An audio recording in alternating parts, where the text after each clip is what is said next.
In 1901, sponge divers off the Greek island of Antikythera found a Roman shipwreck resting on the seabed. Inside were bronze statues, coins, jewelry, and ordinary ancient cargo.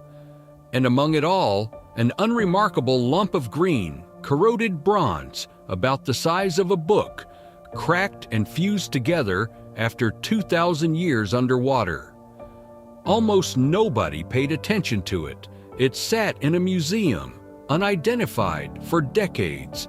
And when scientists finally understood what it was, they had to rewrite the history of technology, because that lump of bronze turned out to be a mechanical computer. Built 2,000 years before humanity, as far as we knew, was capable of such a thing. And to this day, we still don't know for certain who made it. Let's go back to the beginning, autumn 1900. A crew of Greek sponge divers is sailing home from the coast of North Africa, their boats heavy with the season's catch. A sudden violent storm forces them to drop anchor in the shelter of a tiny barren island in the middle of nowhere, a rock in the Aegean called Antikythera. While they wait for the sea to calm, the captain decides they might as well dive for sponges here. One diver, named Elias Stadiatus, descends in a heavy canvas suit and a copper helmet, down through the blue to about 45 meters, and moments later, he signals frantically to be pulled up. When they haul him onto the deck, he tears off his helmet and babbles about a horrifying scene below. A heap of rotting corpses and horses scattered across the seafloor. The captain thinks he's suffering from nitrogen narcosis, the diver's madness that comes from breathing air under pressure. So the captain dives down himself, and he comes back up holding the bronze arm of a statue. They weren't bodies, they were sculptures, dozens of them, bronze and marble, the cargo of an enormous Roman ship that sank here sometime around the 1st century before Christ, lying untouched for 2,000 years. What begins as one of the first major underwater archaeological operations in history. It's brutally dangerous. The divers work at the very limit of what the human body can survive, in primitive gear, with no understanding of decompression. One diver dies, 2 more are paralyzed for life, but treasure keeps coming up from the deep: statues, glassware, jewelry, coins, and all of it is shipped to the National Archaeological Museum in Athens. Among the crates of masterpieces, there's an unremarkable, shapeless lump of corroded bronze. Nobody knows what it is. It gets set aside, and it's forgotten for months, then years. Then, one day, the lump does something no one expected. As it dries out in the museum, it cracks open, and inside, someone notices something that simply should not be there.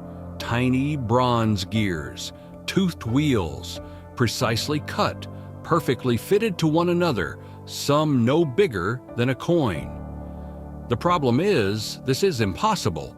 The mechanism dates to roughly the 2nd century before Christ, and gearwork of this precision and complexity doesn't appear again anywhere in known history for another 1,500 years, not until the great mechanical clocks of medieval Europe.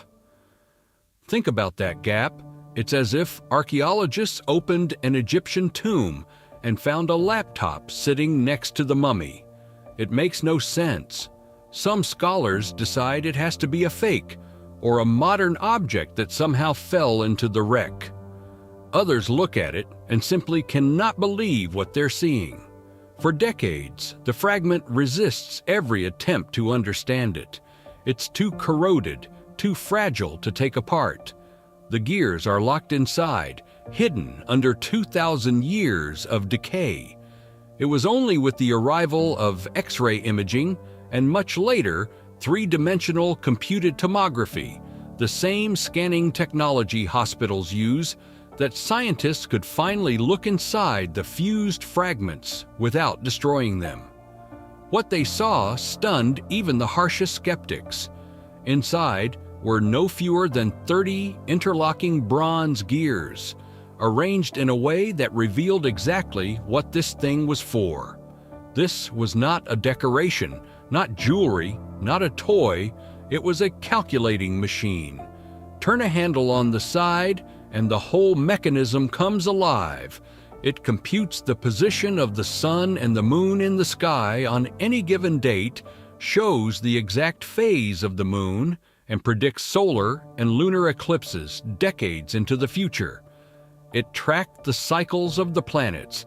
It even kept a calendar of the 4-year cycle of the ancient Olympic Games. It is, by any honest definition, an analog computer, a real one, made by human hands 2 centuries before the birth of Christ. And here is where it gets truly haunting. Who could have possibly built this? We have no names carved into it, but we have suspects. Some researchers connect the mechanism to Archimedes, the greatest engineer of the ancient world, who, according to Roman writers, built devices that modeled the movements of the heavens. The problem is the timing. Archimedes was killed by a Roman soldier around the time this device would have been made. Others point to the school of the astronomer Hipparchus, whose theories about the irregular motion of the moon appear to be physically built into the gear ratios of the machine. But the deepest question isn't even who built this one, it's what came before it. Because a device this refined, this confident in its engineering, does not appear out of thin air. You don't build a masterpiece on your first attempt, which means somewhere behind it there must have been others, earlier versions, failed prototypes, an entire lost tradition of precision engineering and generations of craftsmen who perfected it. And every trace of that tradition is gone, vanished completely. This is the only device of its kind ever found from the ancient world, and that's the part that truly keeps historians awake. After the fall of the Roman Empire, knowledge of this level simply disappears from the human record for nearly 1,500 years. The first European mechanical clocks that even approach this complexity don't appear until the 14th century. So imagine for a moment what our world might look like if that line of knowledge had never been broken. If the tradition that produced the Antikythera Mechanism had been passed down and built upon, instead of sinking into the sea and being forgotten as the ancient world collapsed. Some historians allow themselves to wonder whether the scientific and industrial revolutions could have happened 1,000 years earlier, whether we might have reached the moon not in the 20th century, but centuries before. We didn't just find an ancient machine at the bottom of the sea.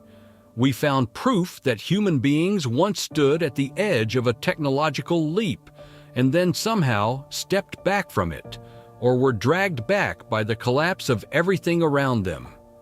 The Antikythera Mechanism sits in Athens to this day, small, green, corroded fragments resting quietly behind museum glass, looking like nothing at all.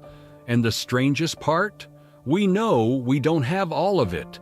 Large sections of the device were never recovered.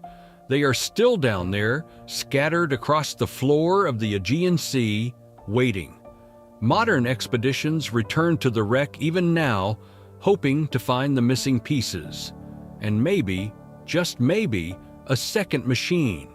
Because every single time we convince ourselves that we finally understand what the ancient world was truly capable of, something like this surfaces from the dark and reminds us how little we actually know.